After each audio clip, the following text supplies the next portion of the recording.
Евгений, есть такой, ну, не знаю, расклад, в котором в момент X или вот этой остроты, которую мы сейчас переживаем, я имею в виду удары России по Украине, которые там не принято комментировать, но это же не камильфо. Ну, вот там Павлоград прилетело в предприятие, там тоже три человека убило, например, да, ну, то есть насосная станция в Одесской области, много. То есть точно так же перекрываются, логистически перерезаются трассы, просто об этом нет такого, ну, крика. Хотя, давайте честно, то есть это война, Харьковская область, Сумская область, та же Днепропетровская, то есть везде. Днепр, Николаев тоже эта трасса. Вот трассы под огнем, огневым контролем, под ударами, логистические там хабы и все остальное. Ущерб колоссальный с точки зрения Украины для Украины. Но выставляют так, что смотрите, какой у вас большой ущерб, это вы должны уступать и идти, так сказать, на переговоры и завершение войны. Путин не хочет завершать войну, рассказывает Зеленский, хотя он четко укладывается в этот дедлайн до зимы. Выходят энергетические эксперты и говорят, елки-палки, так у нас там как-то конь не валялся в восстановлении объектов. А, да, придумали какие-то там маленькие мини-накопительные такие полугенерирующие установочки, где-то их там тайно рассовали, чтобы какой-нибудь там микрорайончик другой закрепить, ну там запитать и как-то вот, чтобы это все удержалось. Но по сути восстановления ТЭЦ с этими многомиллиардными выплатами нет. И Зеленский сам говорит, дайте мне зимний пакет хочу помощи от Европы. Ну дайте уже сейчас прошу, потому что зиму можем не пережить, тяжелая зима. Есть расклад, что Китай резко вмешается и как бы вот, помните, когда-то он саудитов там помирил, да, помните вот, это была прям дипломатическая победа, что тут в самый последний момент как бы Китай сыграет какую-то роль и скажет свое слово громко, как бы опередив Америку, опередив Трампа. Ну и как бы Россия поддержит, и Украина тоже будет, ну, будет, не будет против, не знаю. Судя по последней риторике Мерца, они там применить решили такую же, в общем, методу, хотят ужесточить отношение к валюте, к юаню. Ну, потому что, чтобы цены немножко поднять, чтобы свой товаропроизводитель был чуть-чуть конкурентоспособнее. Короче, идут против Китая уже в экономическом. Ну, это выстрел в ногу, конечно, ввиду того, что нет энергоносителей, еще и с Китаем. Давайте как бы побьете, европейцы, горшки. Но вот Китай может сыграть какую-то ключевую роль. Как вы видите этот расклад? И что вообще вот может предложить Китай? Мы помним эти 11 пунктов, да? Ну, вот эти китайских. Друзья мира, мы помним инициативу китайскую. Но все вроде как ушло в историю. Дорогие друзья, глубокое непонимание китайской философии и их дипломатической позиции. Китай никуда не будет вмешиваться ни с точки зрения военных действий, ни с точки зрения навязчивых миротворческих каких-то шагов. То есть это сверхдержава, это государство, которое сейчас, если не первое, то и не второе, да, в экономическом плане и развивается, и тот импульс, который они набрали, однозначно выведет их в лидеры в ближайшие годы, причем не только в экономическом плане, но и в военном. Да, количество заложенной военной техники, авианосцев, новых систем вооружений, новых разработок, новых технологий военных. Да. Весь мир воюет, на самом деле, дронами, которые производятся в Китае. Да, и все комплектующие производятся исключительно в Китае. Неодимовые магниты – основа электродвигателей, да, все батарейки, которые производятся, это все китайское производство. Поэтому все радары, лидары и все остальное, друзья мои, вот Китай не будет вмешиваться. Вот как бы его туда не втягивали, у Китая есть один приоритет. То есть я считаю, что они будут коронованы, когда в их короне появится последний бриллиант под названием Тайвань. И вот когда они смогут его забрать мирно, не мирно, но в любом случае мир не сможет этому помешать, вот тогда считайте, что произошло новое воцарение, да, и появился новый глобальный центр влияния. Теперь, дорогие мои друзья, я украинец, я бесконечно люблю свою страну, но мне так бесконечно достало, что я буду говорить вещи, за которые, наверное, опять получу очередные уголовные дела.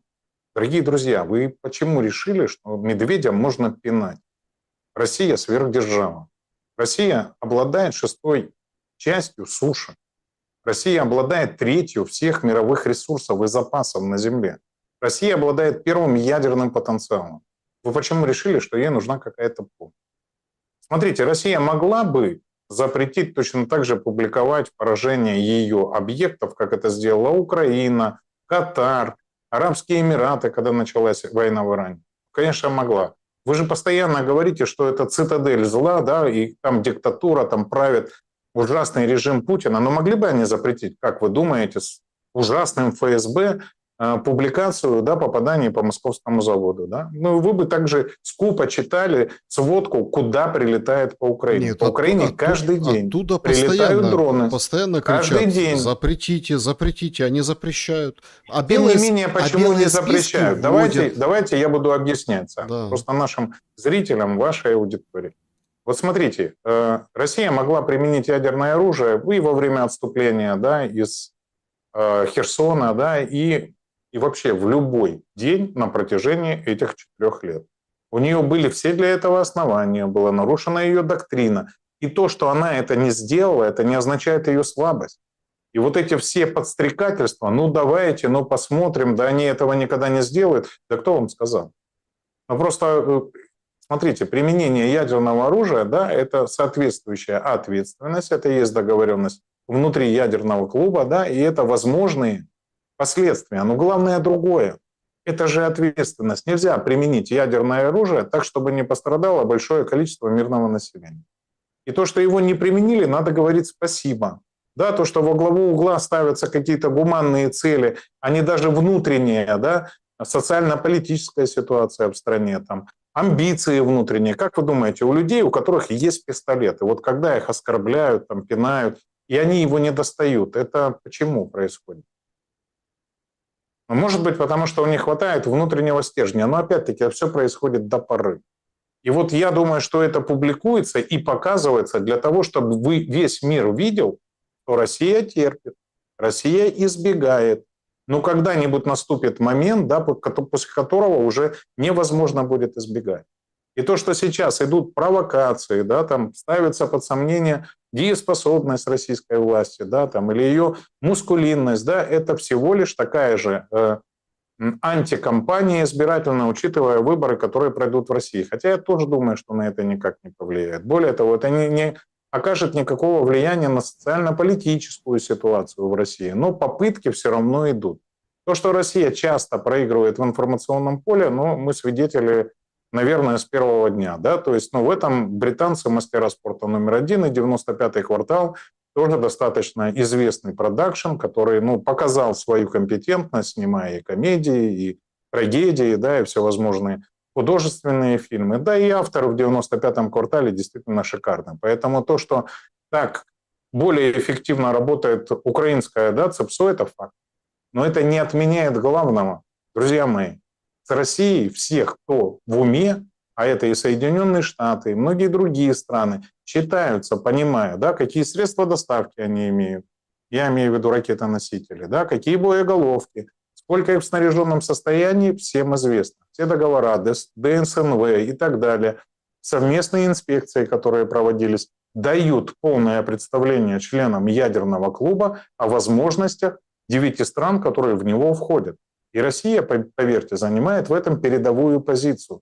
И то, что они не боятся показывать, какой ущерб получает, должно напрягать каждого, да, гораздо сильнее. Потому что это означает, что они говорят: ну вы же видели, что происходило? Мы терпели, мы предупреждали, мы готовы были договориться. Нас обманули в Минске, все смеются, да? Что это за Лавров, что это за Путин, вот их постоянно обманывают. Сколько их можно обманывать? Но еще раз, для того, чтобы дойти до крайних мер, до вынужденных, достать тот самый пистолет, когда тебя донимают, нужно действительно иметь достаточно оснований. И то, что сейчас накапливается, меня, честно говоря, пугает, как украинца. Я понимаю, какие последствия. Если кто-то говорит, что применение ядерного оружия – это не страшно, что ТЯО – это не больно, что это вообще, вон, смотрите, Хиросима и Нагасаки живут. Вот так немножечко, да, забывают, что в Хиросима и Нагасаки погибло под 300 тысяч человек. И это колоссальные потери, и это ужас, который может быть на территории нашей страны. Более того, еще раз, любое производство, мы говорим, что аграрная сверхдержава. После применения ядерного, ну вы захотите покупать в стране, где был ядерный полигон, там сельхозпродукты или продукты питания нет, а это одна из ключевых позиций нашего экспорта, это наша валютная выручка и так далее. Поэтому я бы выдохнул, да, я бы абсолютно не играл в эти игры, которые играют британцы, Зеленский, которому наплевать абсолютно на будущее Украины. Он будет в бункере, когда это произойдет. Его эвакуируют на специальных транспортных средствах для того, чтобы ему ничего не угрожало. Угрожать это будет только нашим гражданам. Но еще раз, я думаю, что порядок действий, скорее всего, будет другой. Будет сначала конвенциональное оружие, возможно, пресловутый орешник незаряженный, да, по точкам сборки в Европе соответствующих средств поражения, которые летят внутрь Российской Федерации, а в случае, да, готовящегося ответа, сбора в НАТО, будет просто предъявлен ядерный ультиматум, да, со ссылками, с подготовленными материалами, за что, почему и как.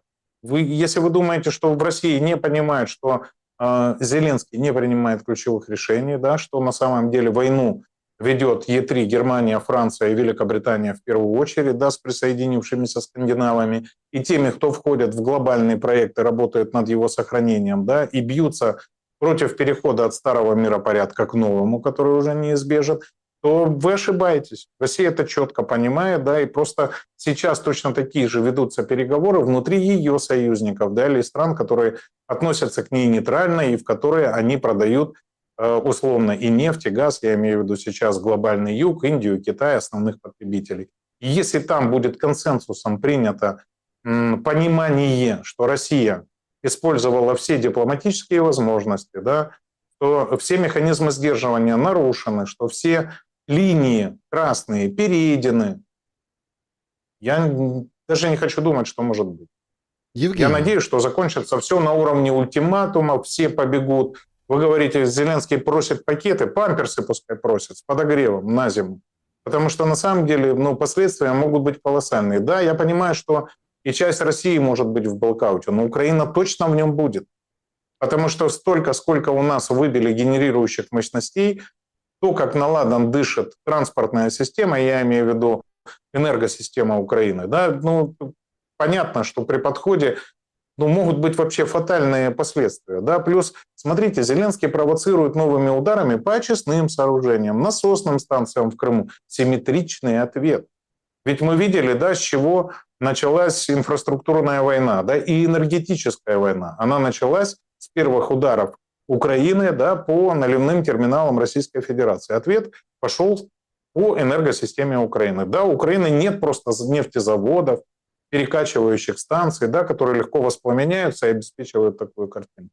Но у Украины, к сожалению, да, осталась какая-то еще не выбитая энергосистема. Поэтому не надо этому радоваться, да, этого надо всячески избегать и надеяться, что это закончится на уровне вот этих пикировок, да, и информационного противостояния, да, что это действительно не перейдет к применению оружия, которого есть в достаточном количестве, в работоспособном состоянии, да, многократно уже испытан орешник в небоевом исполнении, имеется в виду без ядерных боеголовок. И там, где точность плюс-минус 10 метров в километр, не имеет никакого значения. Я имею в виду, если он будет оснащен теми средствами и теми боеголовками поражающими, которые под него изначально рассчитывались и изобретались. вы говорите, Зеленский не принимает решения. Но это же его ультиматум Беларуси.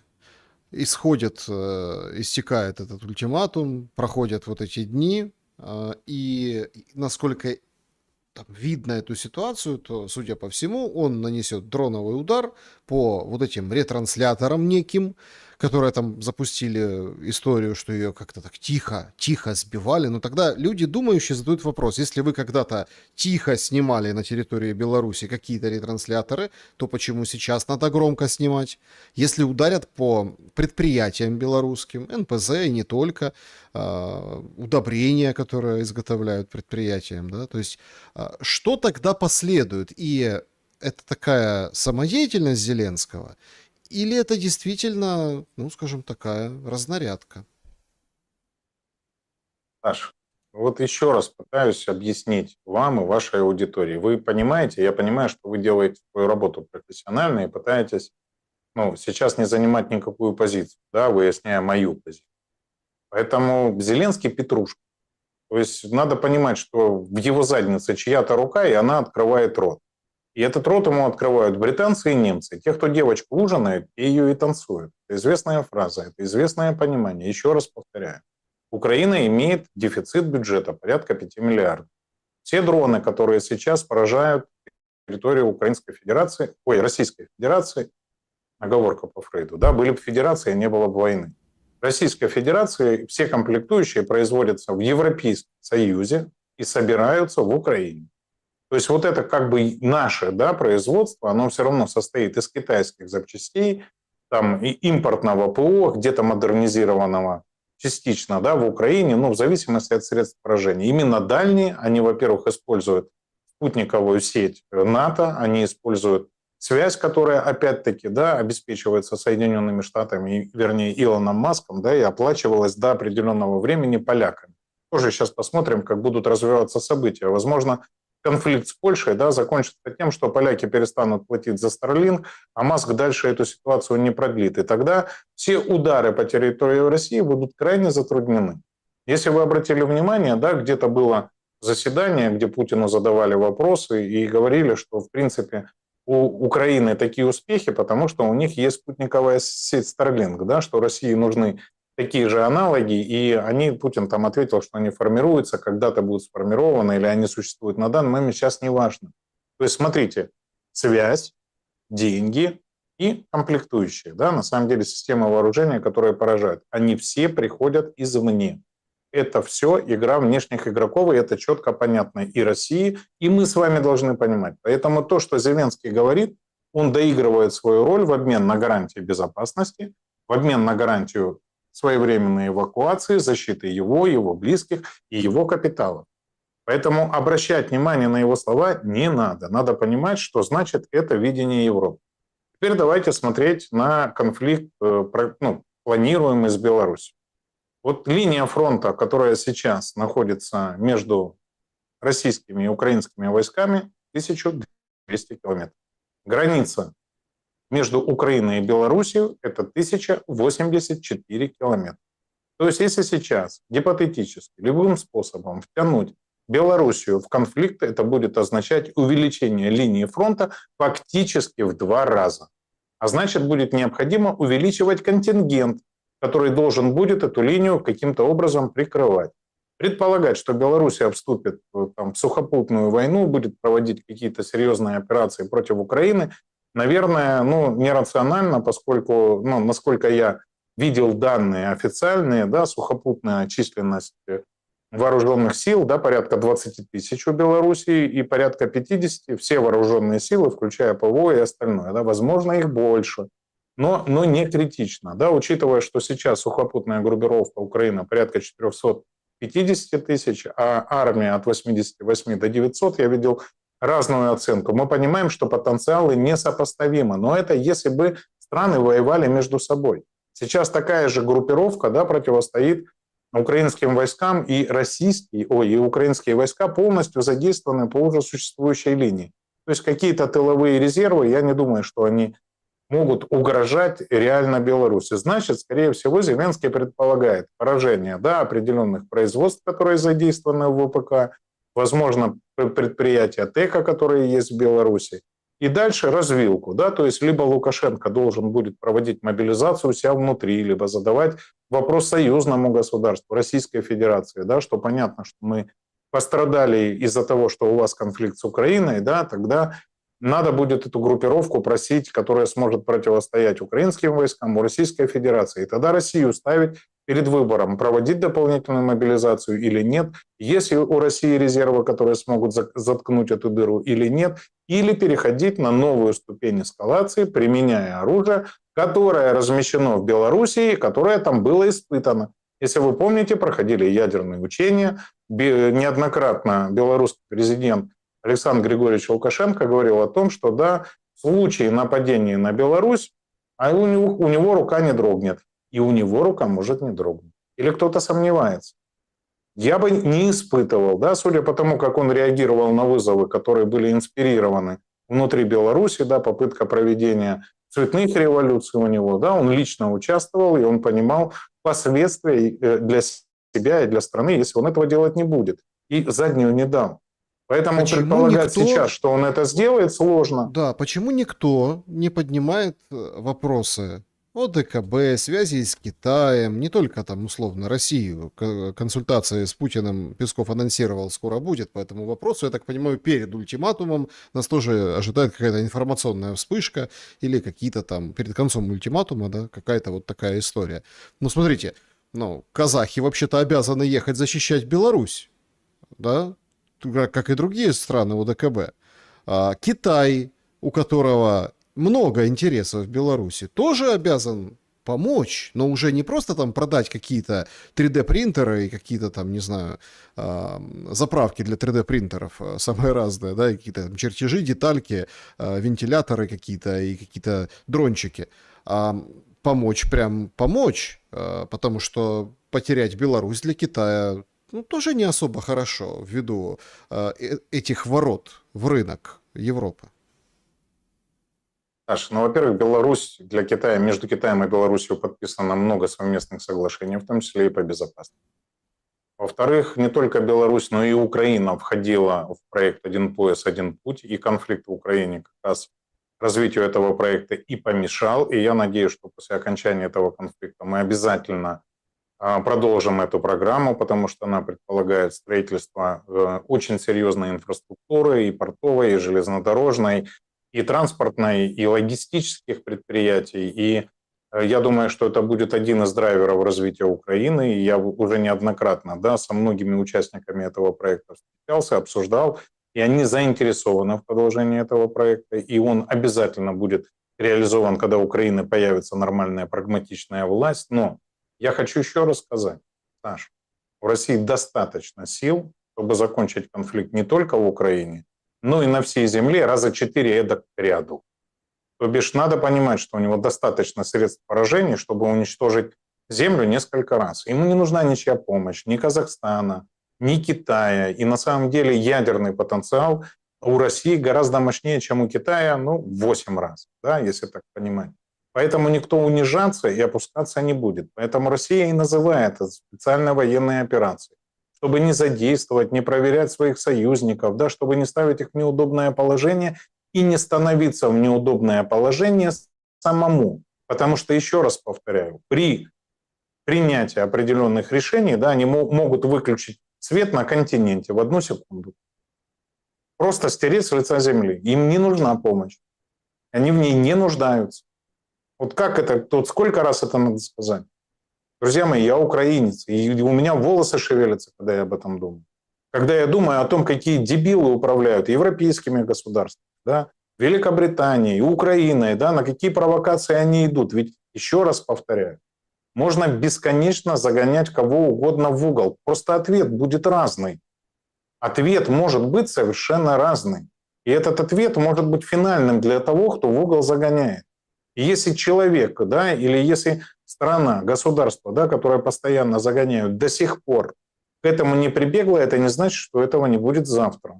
Это значит, они считают, что еще можно попытаться обойтись без этого решения. Но оно всегда есть. Поэтому, когда ты понимаешь, что у тебя есть, ты не будешь просить страны, которые слабее тебя. А на сегодняшний день 99% стран слабее, чем Российская Федерация. Еще раз повторяю, да, вот сейчас идет война между Украиной и Россией, и если Зеленский положил на плаху наше государство, наш народ, его будущую демографию, его промышленность, его энергетику и все на свете, да, проводя тотальную мобилизацию, поразив всех в правах, ограничив право передвижения, да, и все на свете, посмотрите, загнав нас в фатальные долги, которые нет ответа, как отдавать и как вылазить из этой, извините, задницы, то там совершенно другая ситуация. Там нет мобилизации, да, там нет сумасшедших долгов. Госдолг всего 18% от ВВП. И еще раз, воюют действительно не в полную силу. Вот нравится это или нет. Смотрите, если мы сейчас не будем трезво смотреть на вещи, не пикироваться, кто там за кого, да, кто там кого оправдывает. Друзья, мы младенца из тазика выплеснем. Еще раз, мы сейчас, да, вот в этой чегеварской, чмошной манере Зеленского, да, не заметим одной вещи, что мы подходим к очень опасной черте, после которой можно вообще поставить крест на проекте Украина как таковой. Ну, если просто этого упорно добиваться. Поэтому я и неоднократно обращался к армии и к трезвым там людям, к трезвомыслящим, которые на Украине живут. Вы не поверите, мне мои друзья иногда ерунду пишут. Ты посмотри, они обещали системные ответы, а системно получают. Я уже вот сегодня своему близкому ответил коротко. Мы же с тобой договорились, когда это закончится, кем, что будет, да, в какой месяц. Вот тогда поговорим. Вот не становись тем, на кого рассчитан этот геополитический спектакль. Но я написал, не становись тем бараном. Потому что, еще раз, вот этот театр сейчас для баранов, но все равно закончится. Просто одни вынуждают, да, а вторые отпихиваются. Но когда это подойдет к реальным решениям, вы посмотрите, как все побегут в бункера. И как все потом будут садиться и отползать от позиций, от линий. Зеленский, ну вы посмотрите, этот храбрый партняшка, да, все, мы сейчас уже не согласимся по линии разграничений. А что он согласится? Опять про парад в Москве мы будем слушать? Я как не открою, да, ленту, как не почитаю Deep State, в Днепропетровской территории теряем, в Донецкой области территории теряем, сегодня потеряли в Сумской области территории. Скажите, а что теряет Россия? Вот, ну, вот если его линия фронта не устраивает, Ну да, как что что, будет подождите, завтра? бензин, нормальную И жизнь. что? Россияне почувствуют войну, почувствовали уже. Крымчане отрезаны, курортный сезон сорван. Как это? Многие теряют. Вот тоже, понимаете, вот вы Дорогие возмущаетесь, мои а друзья, люди возмущаются задача, и говорят, елки-палки, задача. мы тут 4,5 года в этом живем, ну давайте и вы поживите. И таких украинцев много. Дорогие друзья, еще раз, я понимаю эмоциональное настроение украинцев, я понимаю настроение россиян, но я еще раз вот сейчас обращаюсь к своим соотечественникам. Дорогие мои друзья, вот поверьте мне, сколько бы ни было бензина на заправок, у военных он будет так. Вот у военных проблем с бензином не будет. На фронте это никак не окажет никакого влияния. Сорванный сезон в Крыму, но давайте откровенно, когда проблемы индейцев интересовали шерифов, но эта проблема будет крымского бизнеса в данном случае. Вот крымчане еще больше будут нас ненавидеть. Вот непосредственно крымчане, да. Ну а это что, каким-то образом остановит продвижение на фронте? Это каким-то образом повлияет на ВПК Российской Федерации? Да нет же. Но еще раз повторяю, если будет угрожать ситуация, да, каким-то внутренним социально-политическим взрывом, и если общество России, да, большинство, будет готово к тому, что уже это вдарьте по ним, да, изо всех орудий и всем, чем есть, вот это будет страшная самая ситуация, которая случится. И чем больше вы будете ехидничать и злорадствовать, тем быстрее обратный эффект будет достигнут. Тем быстрее, да, пойдет такое же отношение. Если, когда начинался конфликт, в 22 году широкомасштабный, я имею в виду, и я со многими разговаривал, кто живет в России, да, они выражали сострадание и сопереживание украинцам, да, за то, что происходит. По событиям в Мариуполе, в Харькове, везде. Но смотрите, вот так же получилось, но историю уж не переделаешь. Да, Юго-Восток, почему он считался условно пророссийским, да, или был против движения в НАТО, чтобы не становиться врагом России? Ну, потому что общая история, общие ценности, общие границы друг к другу уходили вот так в гости, условно. И, естественно, когда начались военные действия, да, в первую очередь регионы и пострадали.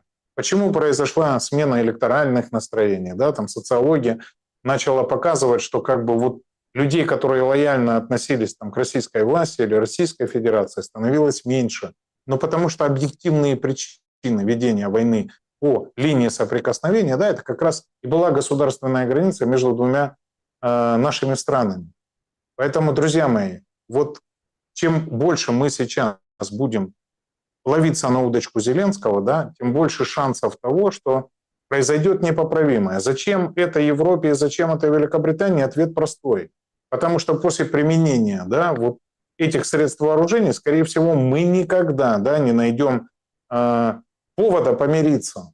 То есть это будет сделать втрое сложнее, чем сейчас, даже несмотря на то количество погибших, да, и покалеченных, и израненных судеб, которые есть на сегодня. После ядерного оружия тяжело будет что-то изменить. Почему? Я и думаю, что оно, скорее всего, будет, если и будет применено, да, будет применено не по территории Украины, а, скорее всего, по сопредельным государствам, и то, возможно, после ультиматума. Я думаю, что никто здравомыслящий, никто ответственный, да, в отличие от комиков, гомиков и всех остальных, да, понимает, да, что применять это оружие нельзя. Я понимаю, что там потихоньку половина руководителей бездетных, да, непонятной ориентации, им наплевать, да, и уже в возрасте на то, что будет там с Европой и со всем остальным. Но нам с вами должно быть, как-то страшно за своих детей, да, нам надо понимать, что, как-то хочется погулять еще и на их свадьбах и понянчить их детей. Поэтому не надо уподобляться баранам, да, танцевать на костях, радоваться этой истории и говорить, что там у кого-то яйца сильно маленькие, смотри, они нас до сих пор не бахнули. Когда бахнут, что вы будете говорить? Еще раз, это ответственность, а не слабость, и это надо понимать. И не надо дергать за усы кота, он же даст лапой. Так же всегда происходит. Евгений, тоже театр для баранов ситуация с Польшей. Сегодня официально Свириденко заявила, что в Гданьск, там, где мы всю дорогу обсуждали Е3, а там будет Е5 проводить некоторые мероприятия по будущему восстановлению Украины. Зеленский вчера писал у себя, или где-то в интервью заявил о том, что Навроцкий, так сказать, тормозит, срывает это мероприятие у себя в Польше. Но, в общем-то, ордена отправили, вроде как и все. Осадочек остался. Во-первых, что это значит? Да? Почему вот такая история? Зеленский, судя по всему, точно делает какую-то услугу Европейской комиссии, европейским чиновникам. Он думает, что у него вот как с Мадьяром получится. Он даже Навроцкого с Орбаном сравнивает. Хотя, давайте откровенно. Да? Я понимаю, что все сейчас в этой войне, в этом всем политике, эти заявления. Это вообще Навроцкий не Орбан. Вообще от слова совсем. Я не говорю, что я к нему хорошо отношусь. Нет. Тут еще с причудами со своими. Но это не ситуация с Орбаном. А у них там тоже выборы скоро, парламентские, премьер нужен свой. И Зеленский это так в открытую и декларирует. А президенты все, которые имели этот орден, тоже его сняли и положили. Получается очень интересная картина. Вот вы говорите, из тазика выплеснули ребенка. Так мы выплеснули ребенка. Вся претензия заключалась в том, что официально, не как-то там с позывными, там еще где-то, а официально Украина подразделение ВСУ называет именем героев УПА. И получается, все, кто сложили ордена, медали, они за. А поляки, видите, какие плохие. И начинают вскрывать, это нет, это за деньги, это из-за каких-то таких финансовых шкурных интересов. То есть, а суть претензий мы уже и забыли. Тоже цыганский гипноз какой-то. Друзья мои, еще раз попрошу вас, в шапке мой телеграм. Я как раз на этот момент потратил достаточно много времени, и его описал. И с точки зрения психологии, внутреннего выбора, продиктованного неврозом, с точки зрения агрессивного меньшинства, когда мы выбрали не великую страну, не великую Украину, которая была частью Великой Победы, освободившей пол Европы от фашистских захватчиков, в рабоче-крестьянской и Красной армии воевало 6 миллионов украинцев. А выбрали затхлую идеологию Галичины, маленькой части Западной Украины, где 100 тысяч их отцов и дедов, воевали в УПА. Что такое УПА? Друзья мои, я вообще в шоке. Когда еврей Зеленский, называет героями УПА силы специальных операций, какое-то подразделение. Потом еврей Червоненко, чтобы соответствовать, отдает крест. Друзья мои, для вас секрет, что именно УПА, именно мельниковцы, именно бандеровцы участвовали в Волынской резне, убили больше 100 тысяч поляков и евреев, причем на поле боя военных мужиков, а убивали женщин, детей и стариков. Так себе это об этом героизм, скажите мне? Когда вооруженные лбы убивают женщин и детей за то, что они поляки и евреи? Или вот объясните мне, я не понимаю. 11 июля признано днем геноцида польского народа от рук украинских националистов. Этот камень преткновения известен. Польша, один из основных союзников Украины, да, выделяла огромное количество денег, лоббировала интересы по вступлению. Да, вот скажите, в чем смысл не отменить решение, да, о присвоении героев УПА, да, еще раз, душегубов, убийц, людей, которые не освободили ни один населенный пункт в Украине. От кого они освободили? Может, от русских, от коммунистов, от Советского Союза, может, от немцев. Скажите мне хоть один населенный пункт. Не скажет. То есть просто банды, которые, еще раз, вы можете себе представить идею, но сформулируйте мне, за что вы можете через дорогу переехав, вскрыть живот беременной женщине или убить маленького ребенка. Вот за какую такую идею вы пойдете убивать живых людей? Беззащитных, безоружных, которые вам не угрожают. Если в этом героизм, потом же эти же люди, куда они пошли? Куда пошли упашники? Они пошли во вспомогательную полицию, когда зашел фашистская Германия на нашу территорию. Да? Они сформировали дивизию СС «Галичина». СС «Галичина» – это подразделение СС. Они воевали в батальонах «Нактигаль» и «Роланд». Друзья мои, это же не я придумал. Это же история. Нам просто говорят, что они не предатели, да? Они каким-то иезуитским, очень непонятным образом, убивая евреев в Бабьем Яру, боролись за независимость Украины. У меня в голове это не укладывается. Так же, как и поведение Зеленских, Червоненок и всех остальных. Я не понимаю, как это может жить в мозгах здоровых людей. Либо у людей ни кола, ни двора, ни флага, ни родины, да, ни совести, ни чести, ничего, да, даже зоокрови нет. И у них такое желание, да, как-то паразитировать, как-то инвертироваться в этот порядок, который формируется.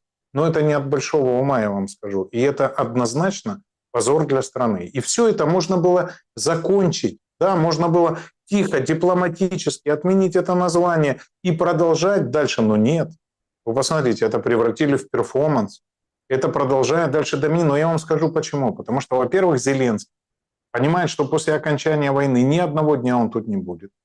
И восстановление Украины его абсолютно не волнует. И поэтому ехать на форум, который посвящен, да, выделению и там созданию программ по восстановлению Украины, ему не надо. Он президент войны, он президент трагедии, президент горя. Он зарабатывает на дронах, которые летят.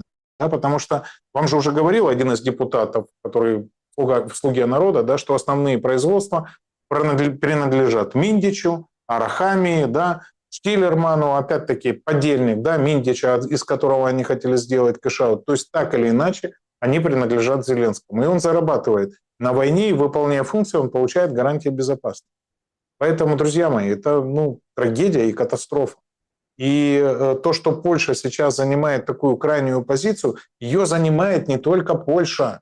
Еще раз зайдите в Телеграм, я прямо выписал, какие политические силы в Европе сейчас лидируют в рейтингах, выступают против финансовой и военной помощи Украине и выступают за прагматичную политику и нормализацию отношений с РФ. Ситуация меняется. И вот Зеленский как раз, да, и война в Украине, она призвана для того, чтобы разрушить, да, эту тенденцию, попытаться ее сохранить. Всех тех, кто выступает на мир, обвинять в том, что они работают на врага.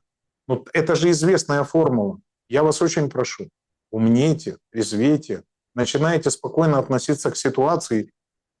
И друзей своих прошу, ребята, я не знаю, что там происходит, распыляют что-то, кашляют, да, либо вот так вот действует какой-то информационный эксперимент, который, знаете, как на всех давит и лишает способности критично мыслить. Мы сейчас вот на всех парах несемся в пропасть. Вернее, не мы несемся, да, вы все пассажиры, а за рулем Зеленский, да, со своими... Мне тут написали, кстати, это, Евгений Владимирович, вот почему вы так жестко против ЛГБТ? Пожалуйста, не надо. Если раньше считалось, что их 5-7%, то сейчас их 15%. Вы лишаете себя большой аудитории. Дорогие мои друзья, смотрите, я не против того, чем вы занимаетесь дома. Делайте, что хотите.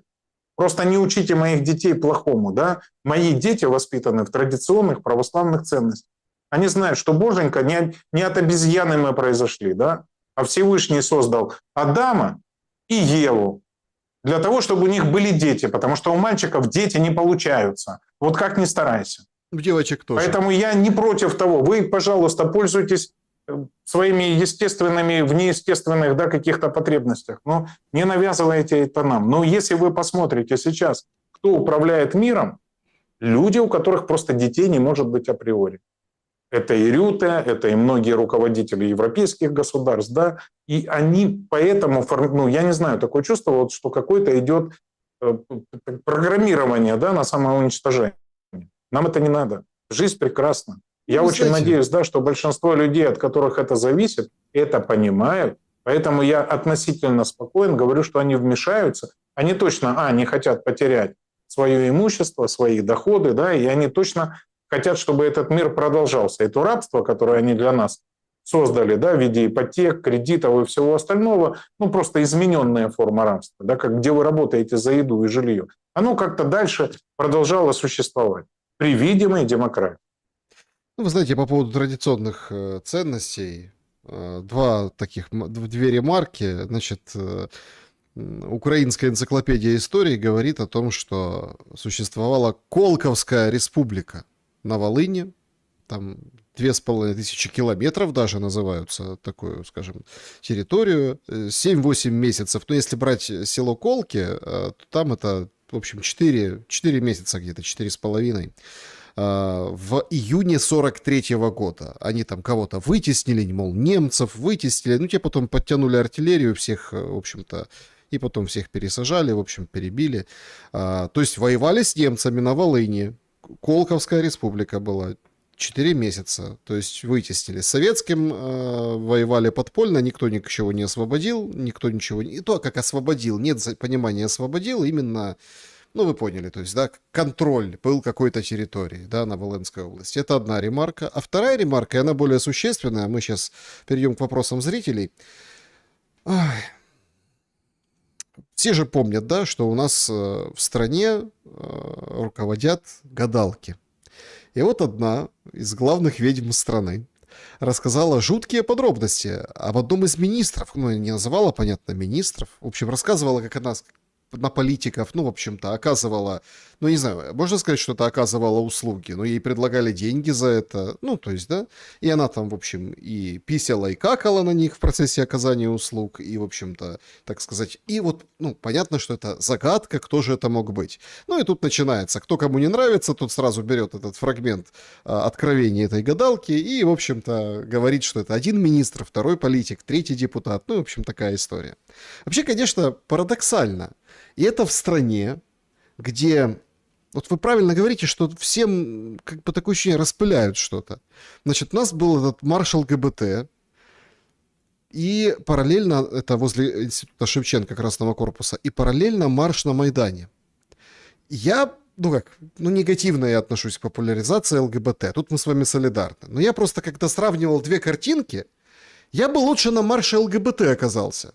Потому что, оказывается, традиционные ценности Иисуса Христа, вот эту семью, у нас кто возглавляет? Корчинский и какие-то выстроившиеся в непонятном каком-то однострое в балаклавах какой-то непонятный молодняк с вот этим всем от сердца к солнышку, вот такие все потушные, мощные, которые вот защищали на Майдане традиционные ценности. Причем нет там, простите, какого-то, не знаю, парада или шествия каких-нибудь там счастливых семей, мам с детьми, родителей, где семья, где есть мама и папа. Этого нет. А вот этих нагнали, выстроили, братство Корчинского и все вот эти все правый сектор выстроили. У нас правый сектор отвечает за это. И, конечно, зрелище было лютое. Получается, что нас опять обманывают. И опять вот этих товарищей, ну вот этих в однострое, нациков, радикалов, которые загубили эту страну, которые пустили ее по наклонной вот, с 2014 года, ну и раньше там, да, нас говорят, что вот вы такие же, как и они. Классная же технология. А никто не задумывается, что обычные люди, они бы вышли за традиционные ценности. Ну так митинги и собрания запрещены. На что рассчитан этот театр? Аж пока вы говорили, у меня анекдот, я вспомнил старый. Помните, когда Изя Абрамов говорит: Абрам, а ты знаешь, что Шеферсон гомосексуалист? Он говорит, что денег взял в долг и не отдал? Он говорит, нет, в хорошем смысле этого слова. Друзья мои, еще раз, смотрите, вы можете дома заниматься чем хотите. Вот я правда, вот есть свобода выбора, свобода совести, свобода там жизни. Вот мне абсолютно все равно, я объективно скажу. У меня сложилось, да, в жизни, что я много работал с творческой молодежью, да, потому что там в продакшенах на телеканале, там, в медиа много людей разной ориентации. И вот я к ним совершенно толерантно отношусь. Но я отношусь плохо, еще раз хочу сказать, к пропаганде, к навязыванию. Я не знаю, как в стране, в которой подозревают президента, да, в нетрадиционных отношениях, но могут преследовать интересы ЛГБТ. Да. Вот что они вышли защищать, я так, честно говоря, и не понял. Зачем выходить маршировать? Саш, вы задаете здравый вопрос. Ведь люди нормальные не выходят маршировать, да? Потому что они нормальные, счастливые семьи с детьми. Они ходят в парке, да, им не надо никому ничего доказывать. Кого выгоняют на улице здесь? Опять-таки националисты, да, Корчинских, Братство и все остальное. Зачем? Чтобы противопоставить европейские ценности и Украину, чтобы лишний раз доказать, что из Европы моя жена захотела уехать, потому что для нее это было неприемлемо. То есть ее это пугало, это дочь задавать начала вопросы, да, почему тети целуются. Я рассказывал историю, да, мы пришли сдавать в детский сад в Вене ребенка в бантиках, в гольфиках, в юбочке. Тетя, психолог, да, с вот такой татуировкой на всю шею с гидроперидным ежиком. Спросила у ребенка, она девочка или мальчик, и закончилось все, что мы про Европу думали хорошо, да, и в парках гулять невозможно. То есть там вот это культивирование привело, мне кажется, к вырождению, да. Почему, мне кажется, что это бесконечно больное. Вы часто говорите, что я к Европе несправедливо. У меня просто собирательный образ Европы служил. Я вижу, как они издеваются над нашей страной, как подливают масло в огонь, да, как с удовольствием смотрят, как мы друг друга убиваем и разрушаемся, выдавая на это деньги. Да. Я вижу вот эту всю нетрадиционную шоблу, да, вокруг, в Центральном парке, везде. И меня это, мягко скажем, да, выводит из себя. Но это их выбор. Я не хожу со своим уставом в чужой монастырь. Да, мы просто выбрали другое государство, где все это как-то урегулировано, где это все не поддается, где не разрешают пропаганду, где не разрешают неокрепшим умам. Ведь дети, они же еще многого не понимают, но им это уже навязывают, начинают формировать с детского сада. Да, разрешать менять пол там, без разрешения родителей. Но это же какое-то сумасшествие, это ненормально. Поэтому, друзья мои, еще раз, да, вот надо разделить наше внутреннее отношение, да, там, защиту детей, реальную пропаганду, там, равные права и то, что происходит публично. Вот зачем маршировать? Непонятно. Зачем выводить против них людей в балаклавах? Понятно, чтобы показать, что вот радужные товарищи, а вот фашисты, да, которые не дают развивать государство. То есть это наоборот поливать мельницу, воду на мельницу радужных флагов. Но я по-другому это объяснить не могу. Поэтому, друзья мои, вот это еще отвлечь. Смотрите, вот нападение на Беларусь, там, удары по московскому НПЗ, марш ЛГБТ, да, выход против них. А вы уже забыли про династию, про Миндича, про коррупционные скандалы, про Ермака, который как рулил, так и продолжает рулить страной, да, про деньги, которые хотели вывести из Firepoint, про миллиарды, которые прошли куда-то в сторону. Вот как-то все хопа рассосали. Смотрите, мы обсуждаем, что мы обсуждаем. Марш одних ненормальных против вторых, извините. Потому что, еще раз, У человека могут быть любые предпочтения, но он не пойдет с грязными трусами на парад. Ну, на мой взгляд, да, и вот это ненормально. Почему я говорю, что они ненормальны? Занимайтесь чем хотите дома, тихо, спокойно. Кто вам мешает? Вам же никто не вламывается в квартиры, не вытягивает, не вешает на столбах. Но зачем выходить с флагами? Так же, как и вторые. Саш, но мы когда вот на это потратили время с вами, да, не обсудили основное. А кто рулит? Кто стоит за всеми процессами? Почему мы так живем? Почему каждый день умирают люди? Почему война продолжается и кого она обогащает? Друзья, подведем итоги нашего опроса. Значит, они вот такие. Был ли Анкоридж задуман, чтобы выиграть время для вооружения Украины? Да, опять надули. Победил этот вариант ответа 57%. Самый маленький вариант ответа нет, Кремль не доработал. 13% европейцы всех переиграли. 23% второе место. Трамп не доработал, не выполнил свои обязательства. Ну, в общем, Трамп не выполнил или надули. Вот так считает 80% нашей сегодняшней аудитории. Поэтому с Анкориджем все давайте нечисто. я еще раз, если можно, 3 минуты подведу итог вашему голосованию. Саша, лавровщиной пахнет у вас очень в эфире, да? У вас, в принципе, вот российская позиция, надули. Я не считаю, что кто-то кого-то надувал, во-первых, да? Во-вторых, цыплят по осени не считают, и в прямом, и в переносном смысле. Будет или не будет, узнаем осень. Второе. Надо не забывать, что мы живем в эпоху постправды. Все, любое решение надо завернуть в определенную обертку и правильно преподать, чтобы вы это приняли как неизбежное и вас устраивающее. Поэтому все, что сейчас происходит в плане театра, как я другу написал, да, мы с тобой определили, чем закончится, когда и почему, да, не становись бараном, на кого рассчитан этот геополитический спектакль. Друзья мои, это спектакль, его вам продают. Поэтому вы должны еще раз исходить из четких фактов. Как ведет себя Европа, дает деньги, не дает, какая позиция у тех или иных политических сил и к чему оно все идет. И тогда вы будете спокойнее спать. Я представляю, как вы нервничаете, да, тут то ли вот казалось, вот все закончится, теперь снова не закончится никогда, теперь еще ядерная война. Смотрите, это верный путь к неврозу. Если вы четко анализируете данные, если вы не попадаетесь вот в эти ловушки ЦИПСО, информационных войск и так далее, если маленькие события, поверьте, взрыв завода в Москве – это маленькое событие. Взрыв каких-то небольших мостов не изменят в корне ситуацию. Да, они наносят ущерб, безусловно, ни одна страна от этого сильнее не становится. Но это не является переломными моментами в ходе войны. Заявление Зеленского вообще не надо слушать, потому что это его роль, которую он отыгрывает для Великобритании и Германии. Те попытаются выжать, да, достать. Вот Зеленский – это тот, кто вашими руками достает каштаны из огня. Нам это не нужно. Поэтому трезво смотрите на вещи. Когда вы будете на них трезво смотреть, вы не будете ошибаться в принятии судьбоносных решений, которые важны для ваших семей.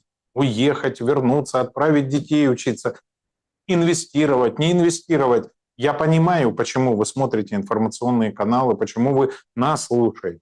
Для того, чтобы эти решения принять максимально взвешенно и не ошибиться. Не ошибайтесь. Желаю вам мудрости. Да, друзья, перейдем сейчас к вопросам. Так, заговорились мы. Ну, поэтому, в режиме Блиц. Давайте отовсюду, от всех источников, имеется в виду. Клуб зрителей, сообщество и, конечно же, чат. Поехали. Из клуба зрителей вот такой вопрос для вас от Анны. Евгений, вы, вопреки всему, верите в восстановление Украины после войны. Я молчу про демографию и экономику, но вот люди тоже проблема. Даже самые адекватные ведут себя как умалишенные. Доктор Комаровский радуется, что по России будут еще большие удары. А может, если повезет, ядерное оружие.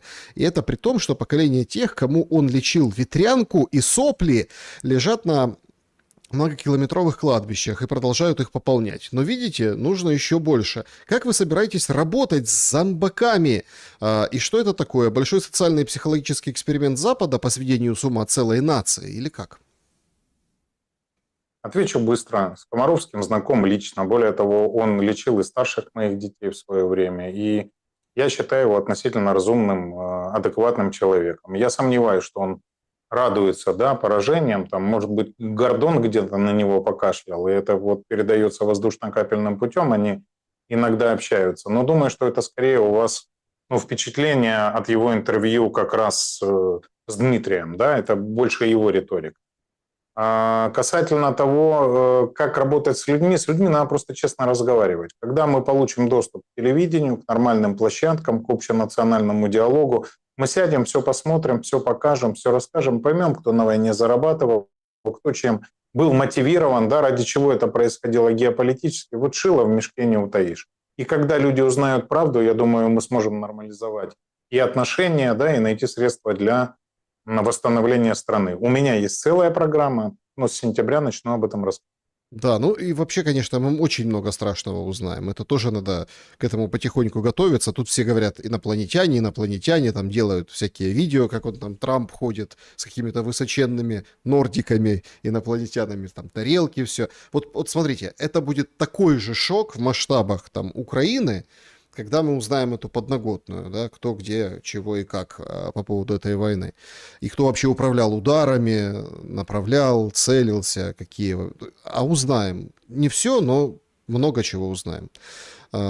Евгений оправдывает молчание Москвы как мудрость, а потом как жахнет ядеркой, когда прижмут. А можно не доводить до ядерки, а работать хотя бы как Израиль, точечно? Вот такой вопрос. Ну, если вы меня спросите, если бы это от меня зависело, да, я бы, наверное, делал по-другому. Но, смотрите, это суверенная страна. Я очень редко, да, я могу свою страну критиковать как угодно и своих политиков, да, потому что от этого зависит наша жизнь. Но лезть в суверенные дела там, Соединенных Штатов, я же могу пошутить, да, равно, как и по всем лидерам, но я не рассказываю, что им делать. Потому что это их право, и они должны этим заниматься. А Россию мы сейчас с вами анализируем с точки зрения геополитического игрока, да, чье влияние велико и чьи действия, да, окажут огромное влияние на нашу жизнь. Оправдывать их, обвинять. От этого ситуация не изменится. Жахнут, мы с вами анализируем, могут или нет.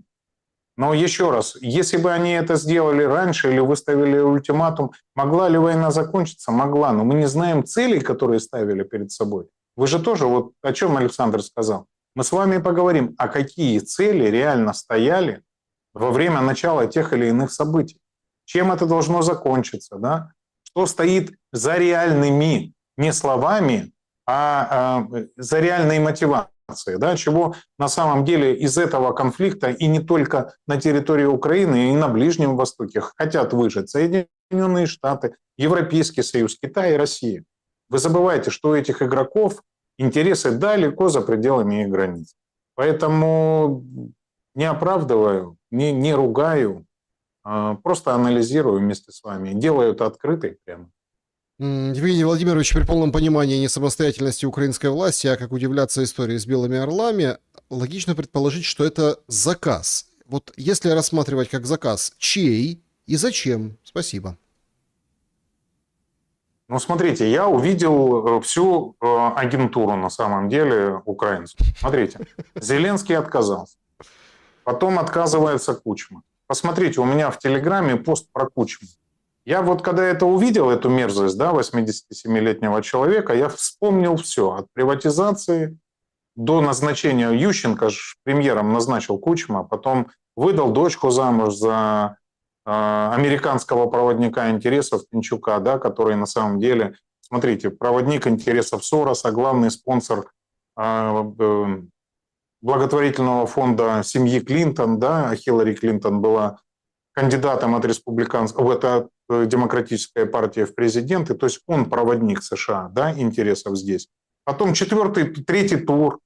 Помните, когда он не вмешался? Хотя у нас в Конституции прописано 2 тура. После оранжевой революции, когда Ющенко стал президентом. И все это случилось после скандала с Кольчугами, с Гангадзе, с пленками Мельниченко. И теперь он точно так же отдает ординаты. Елы-палы. Потом, понятно, Ющенко отдает. Теперь Червоненко. То есть я смотрю на этот парадный цирк, и мне хотя бы вот это вот радует. Да? Кто заказчик? Никто. Я думаю, что все вот эти вот люди, да, пытаются быть вот сейчас такими суперпатриотичными, да, там придерживаться нашего президента, они уже забыли.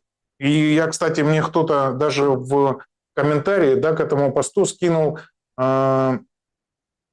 Кучмины слова, где он говорит, что УНА, УНСО, УПА – это все предатели, что Красная Армия, да, что он никогда не будет чтить Бандеру, это преступник и так далее. И тут он возвращает орден, потому что Польша выкатила претензию из-за того, что УПА, именем героев УПА назвали какое-то военное подразделение. Так вот, у людей биполярка или они просто агенты влияния, да, которые находятся на крючке у иностранных государств, которые ими управляли. И живем мы так. И война у нас так, и Майдан у нас произошел, и революции у нас все были. Потому что те, кто попался на своих грешках, попались, да, на каких-то коррупционных скандалах, потом управляли в интересах иностранных государств, а не нашей страны. И вот если мы это не поймем, у нас не будет ответов. Поэтому, Саш, тут другое, да, надо обращать внимание. Кто у нас в этой когорте агентов влияния? Так оказались все агенты. Вот я К не сожалению. видел, знаете, чтобы вышел кто-то и сказал, а я не отдам, я этот орден, например, заслужил, или награду какую-то польскую. Ну, какую-нибудь, я не знаю. Не знаю. Кто-то бы вышел и сказал, а я тоже против, чтобы отказались от Великой Победы, от 6 миллионов украинцев, которые освобождали и Украину, и территорию Советского Союза, и всю Европу от фашистских захватчиков, памятники которым стоят во всех европейских государствах, ради вот этих УНА-УНСО, чтобы понравиться Парубию, Турчинову там, и всей вот этой вот истории, да, включая Корчинского, правый сектор и все остальное. Вдумайтесь же, из-за чего конфликт. То есть все наплевали на историю, наплевали на Великую Победу, наплевали на своих отцов, дедов, на большинство украинцев в угоду вот этой местечковой, хуторянской, галичанской идеологии, потому что сейчас власть принадлежит им, и все вот это агрессивное, что бегает по Майдану и везде, как раз из этих регионов. Все ж, другого ответа нет. Смотрите, у меня нет претензий к Западной Украине. Мне тоже там пишут, вот вы так плохо относитесь. Я плохо отношусь к носителям этой идеологии, которые сделали ее буквально официальной, да, всеукраинской, обязательной идеологией, из-за которой, в общем-то, это одна из первопричин конфликта, о чем говорит Россия. Но теперь и не только Россия, об этом говорят уже и поляки. Друзья мои, мы что, будем на острове жить? Тут Крым в остров хотят превратить. Вы вдумаетесь. Россия, мы граничим 7 стран, да? Россия, Белоруссия, воюем. С Польшей конфликт. С Венгрией конфликт. Со Словакией конфликт. У нас осталась Молдова, Румыния. Все, больше ни с кем не граничим. Осталось с ними поссориться, и Украина все. Остров. Полностью изолированный. Ну, изолировали Россию, изолировались сами. Был же какой-то проект. Давайте всех украинцев, уехавших на остров, и тут будем на острове. Ну, где-то в интернете. Эпштейн. Ну, Эпштейненко, наверное, правильно сказать. Так, чат-трансляция. Давайте несколько вопросов отсюда еще. Миха задает вопрос. Почему, если в России все хорошо, в отличие от Украины, а вот в Украине нет проблем с бензином и мобильным интернетом, например? Задается как вопрос. Я даже не знаю, что мне ответить. Давайте дальше. Чем вы меряете? Ну чем вы меряете? Бензином и мобильным интернетом. Ну все, понятно.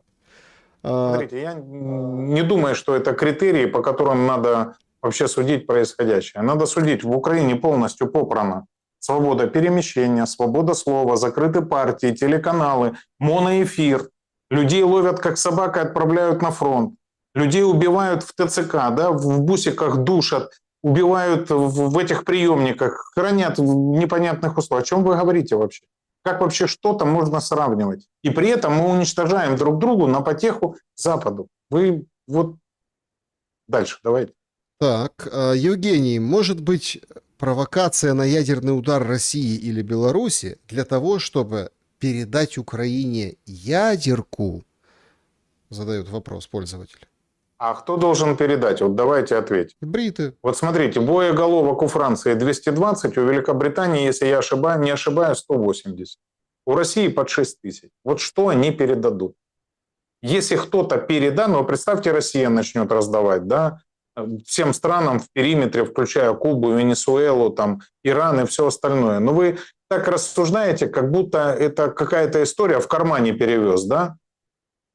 Почему были напряжения по поводу передачи Украине томагавков? Потому что томагавк, в первую очередь, является носителем ядерных боеголовок. Если у вас есть средства доставки, да, вот тогда передача боеголовок что-то решает. Их что, на воздушном шаре будут забрасывать? Смотрите, это очень сложный вопрос. И если ядерное оружие будет применено, это ящик Пандоры, эскалацию после которого просчитать крайне сложно. А ударят ли в ответ? Они ударят. А допущения, которые там сейчас есть, насколько меня там информировали, да, там Россия может исходить из понимания того, что удары там по Польше, допустим, и Прибалтике, да, не вызовут коллективный ядерный ответ со стороны Соединенных Штатов Америки, да. А вот при этом вмешается ли Франция или Великобритания — вопрос, или не вмешаются. Вот смотрите, мы сейчас с вами заходим на такое опасное болотистое, да, болотистую местность, что вот лучше туда вообще не ходить. То есть надо понимать, что гораздо проще сейчас договориться, перед тем, как это будет применено, я думаю, будет ультиматум, будет серия консультаций, переговоров и так далее. Вот то, что почему я говорю, не ядерные удары будут, да, а Карибский кризис 2.0. Потому что, смотрите, было окно возможности договориться и без этого. Но не учитывались там интересы Великобритании или Франции, или недостаточно учитывались, да, значит, тогда пошли, знаете, как в алгоритмах, если А, то Б, да, если не Б, то С. То есть, если не получилось мирно договориться, да, то сейчас пойдут по пути военной эскалации. Но вот эти все варианты, они дальше сложно прогнозируемые, они могут вызвать неожиданные ответы. А если у кого-то палец дрогнет, да, а если кто-то действительно решит идти в банк и поднимать ставки дальше, ну вот не надо. Вот лучше не надо даже об этом думать. К этому ли мы подходим? Однозначно. Это просто очевидно. Уточняет и это выпрашивают, да? Нет, уточняет пользователь. Смысл заключается в том, что потом как бы Украина нанесла удар по России ядерный. Да если это начнется, еще раз, вот смотрите, чтобы уничтожить шестую часть суши, не хватит боеголовок у Франции. Вот чтобы вы просто понимали. Не хватит. Вот по оценкам, да, они нанесут существенный урон, но не уничтожат. Для того, чтобы уничтожить Украину, 2 таких боеголовок, как есть у сарматов, хватит. Мы когда-то с Назаровым были в музее, да, ядерного оружия в Украине. И вот там была ракета наша старая, «Сатана», она, помните, называлась. Вот их 2, там мы аккуратно сказали в программе, хватит, чтобы уничтожить территорию Франции. Посмотрите, с чем сопоставима территория Франции. Какой территории, какой страны. Спойлерить не буду, я думаю, вы умные люди догадались сразу. Так, боевые действия. Поэтому что там не передадут, да, баллистические межконтинентальные ракеты не передадут точно, и значит, это несопоставимые вещи. Я не думаю, что это будет. Василий, 25, так себя назвал человек, задает такой вопрос по поводу слов Лаврова. Боевые действия не останавливались, удары вглубь не останавливались. Каким образом тогда Анкоридж дал время на вооружение Украине? Я не хочу вообще комментировать Лаврова. Я, честно говоря, давно не в восторге от того, что происходит. И вообще, честно говоря, мне казалось, что внешняя политика у такой огромной страны могла бы быть другой. Но, возможно, я чего-то не знаю. Возможно, я в чем-то заблуждаюсь. Но я точно не имею права судить. Да, пускай эту оценку дают россияне своему руководству, да, и представителям своего политикума. Но я тоже не понимаю, честно говоря, какое время предоставили Украине. Было совершенно четко очевидно. Если ты договариваешься, ты договаривайся о сроках, да, выстраивай дорожную карту, делай реперы, проверяй этапы выполнения. Как мне казалось, если договоренности есть. Либо договоренности другие. Если это просто текст, чтобы его разобрали СМИ, значит, это просто текст. То, что ВПК Европы будет развиваться, мы с вами говорили, Саша, давно. То, что производства будут масштабироваться и расти, мы говорили тоже давно. То, что в Украине система максимально децентрализованная и производителей дронов, которые собирают из запчастей тысячи, и они находятся под землей, и никакие точечные удары эту сборку не выведут до критичного уровня, мы с вами тоже обсуждали. То, что прикрыть такую территорию, как Россия, да, учитывая ее масштабы, никаких средств ПВО не хватит, тоже говорили. То, что в ВВП Европейского Союза 18,5 триллионов евро, да, это тоже очевидно огромная сумма, которая в десяток раз превышает ВВП России. И что у них потенциала для того, чтобы это развернуть, и технологий тоже хватит, и момент, когда паритетное, да, будет, а может быть и превосходящее поражение, непременно наступит, обсуждали тоже. И устанавливали срок, это 4 года. Я не знаю, ну не надо быть провидцем, да, чтобы построить такой анализ, учитывая мощности, возможности и российской разведки, да, и аналитических центров. Я думаю, это они прекрасно понимали, считали и понимали, чем и когда это закончится. Поэтому я не знаю, это сейчас просто информационное какое-то сопровождение очевидных. Да, ну вот пишет пользователь здесь в чате. Ну, тут понятно, там, зачем ядерку, если можно влупить там по станциям, по атомным. Ну, смотрите, давайте все-таки завершим вот на этом сообщении от пользователя в чате. Александр почему-то решил, что сезон в Крыму сорван. Мы сегодня приехали, мест в гостинице нет, если еле дом сняли, все занято. Да и бензин есть, но, конечно, с ограничениями. И желает человек всем добра и мира. Слушайте, ну вы, конечно... Это потрясающе. Я не знаю, где это, конечно, написал этот человек в чате, где именно в Крыму. Я Крым сильно не знаю, был только один раз в Севастополе. Поэтому там Евпатория, вот это Алушта, вот эти все моменты как бы прошли мимо, да, но сорван. Почему я так говорю? Потому что там детские смены отменили все. Поэтому я так, ну, собственно, и говорю. Это уже считается курортный сезон, и, понятно, многие поотменяли свои поездки. Ну, раз вы в Крыму, наслаждаетесь солнышком, то, как бы, берегите себя, только это хочется сказать. Смотрите, я в Крыму был много раз, еще и в студенческие годы, да, и мне еще даже от ХПИ, ну, мама работала в ХПИ, посчастливилось ездить, и в Алуш туда, в пионерлагеря, и с друзьями мы ездили на машине многократно, там отдыхали, и у меня много там друзей. Но я не стал специально, да, углубляться в эту тему. У меня есть и люди, у которых там, ну, которые живут арендой как раз в сезоны. То есть ситуация стала хуже, но она не стала, ну, вот прямо трагически печальной. Чтобы вы понимали, вот иногда там смеются по поводу столпотворения на мосту, но ни у кого в голову не приходят мысли, да, что там и такие же пробки на въезд. И что летом как раз это связано с тем, что люди приезжают и уезжают.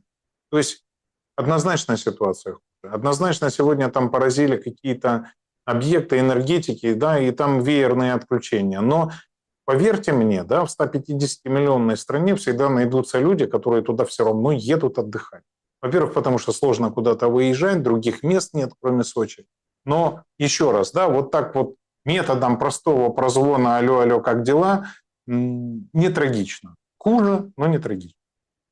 Да, друзья, спасибо большое за то, что уделили время нашему сегодняшнему эфиру. Евгений Владимирович, спасибо за время и мысли. Спасибо, друзья, спасибо. Извините, я, может быть, был чересчур эмоционален, но я призываю вас к трезвости. Да? Надо понимать, что мы ответственны за свою страну в первую очередь, и мы должны понимать, что если мы будем позволять власти нас использовать, в том числе и в поддержке, да, вот таких вот агрессивных действий, это до добра не доведет. Я желаю вам мира, добра и благополучия. Даст Бог, все-таки мы с Александром не ошибаемся, да, и к осени хотя бы горячая фаза военных действий закончится, и зима пройдет относительно. Берегите себя, уважаемые зрители, добра и света, несмотря ни на что.